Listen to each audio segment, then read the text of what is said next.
So let's talk about alpha and beta. Alpha and beta are two statistical parameters that we set in a clinical trial. Now alpha, well, it has a good PR department, so we always seem to be talking about alpha, alpha 0.05, alpha 0.025. Beta is a little less known. It's kind of the parameter we don't talk a lot about, but is also very important when we're considering clinical trials. Let's take a moment and think about or talk about what alpha really means. You've learned so far in this class that alpha is set at 0.05. Well, what does that really mean? All right. Let me take a deck of cards. And what I'm going to do is draw from this deck of cards. And what do you think the probability, or what do you know is the probability, that in a standard deck of cards, one might draw a red card of any type? Well, we know that there are 52 cards in the deck. And we know that 26 of those are red cards. Therefore, the probability of getting a red card is going to be 0. So let's say I draw a card from this deck. Okay, got lucky, got a red card. Well, the probability was really 50-50 that I was going to draw a red card. Well, what would be the probability that I'm going to draw another red card? Well, I've already drawn one card from the deck, so the probability is going to change slightly. It's going to be 25, since I have one red card there, divided by 51. And that will be roughly 0.05 as well. Or 0.5, I'm sorry. We would do this calculation, we would get 0.49. Draw a second card. Alright, it's my lucky day. I got another red card. Now what's the probability that I'm going to draw a third red card?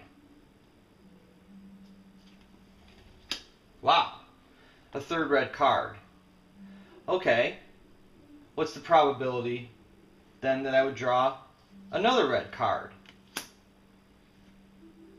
Wow, I guess I need to go buy a lottery ticket. What about another red card? Or another red card? Well, actually the probability is very good that I'm going to draw a red card because I took all the red cards out of the deck. Well, let's look at this for a moment though. The probability, if this was not a fixed deck, of me drawing, let's say, 5 red cards in a row. Well, the probability of drawing a red card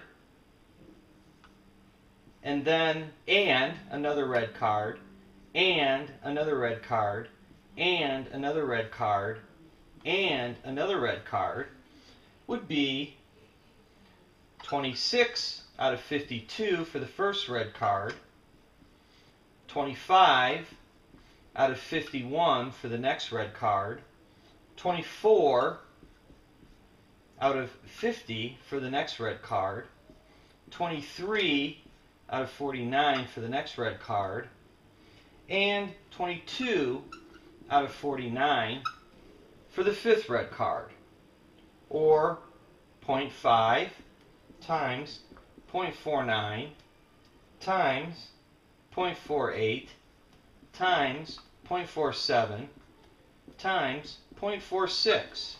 Now, as I was drawing those red cards, there was probably a point in time when you were getting suspicious and thinking, wow, this is kind of crazy. He's drawing all these red cards in a row. Something must be amiss, because the probability of him continuing to draw consecutive red cards from a shuffled standard deck, 4 or 5 of them in a row, is so remote that the probability he would do that by random chance alone is so remote that there comes a point in time when you got suspicious. Now certainly, upon the first draw, it seemed pretty reasonable. I had a 50-50 chance of doing that. On the second draw, when I drew a red card, well, the probability of drawing 2 red cards in a row was going to be 0.5 times 0.49, or 0.245.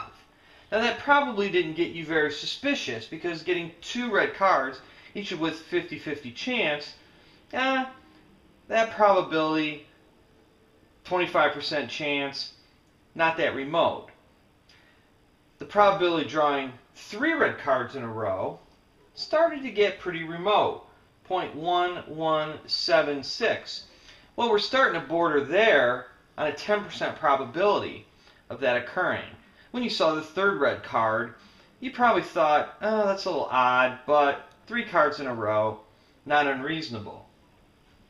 When I drew the fourth red card, if you got suspicious and started wondering what the heck is going on, well, if we multiply these together, 4 red cards, we're actually going to be at a probability of 0.055.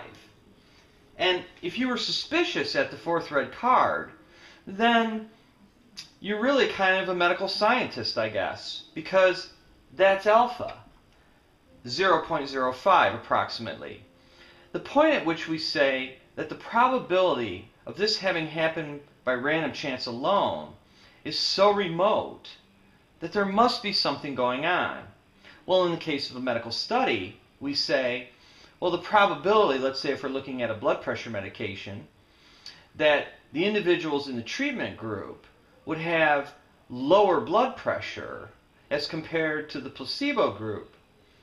Well, the probability that that would have happened by random chance alone is so remote that we must conclude, if the trial is well done, that the drug is what has caused the effect.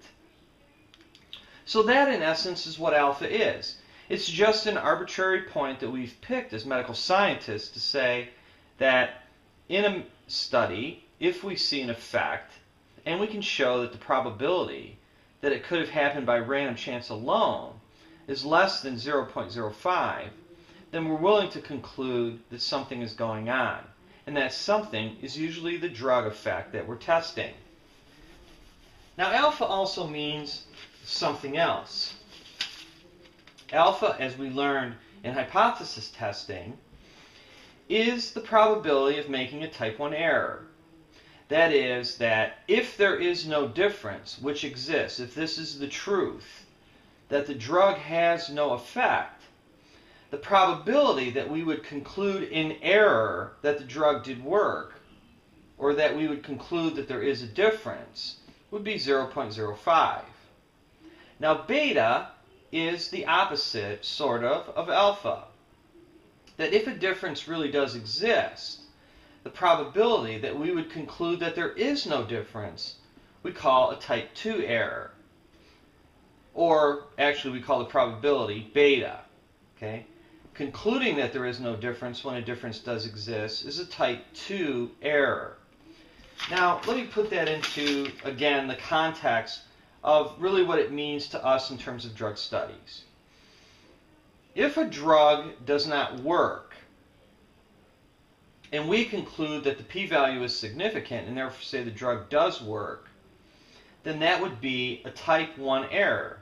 And that would mean that we would have a drug on the market that actually doesn't work.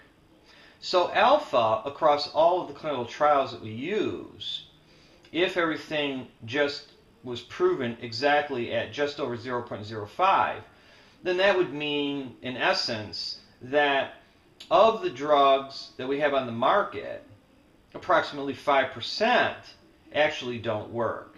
Now, p-values for many clinical drug trials are far less than 0.05. But in essence, that is what alpha means.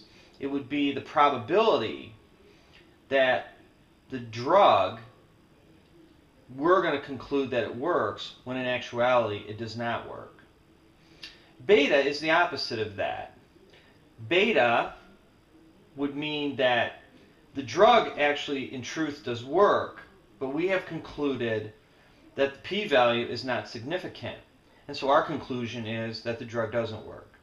So the probability that we would conclude that a drug that is actually active doesn't work is beta.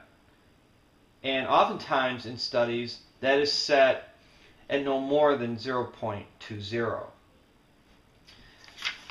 Now the thing to remember about alpha and beta is that they are in balance, so to speak. That as we try to do one, we are going to compromise the other.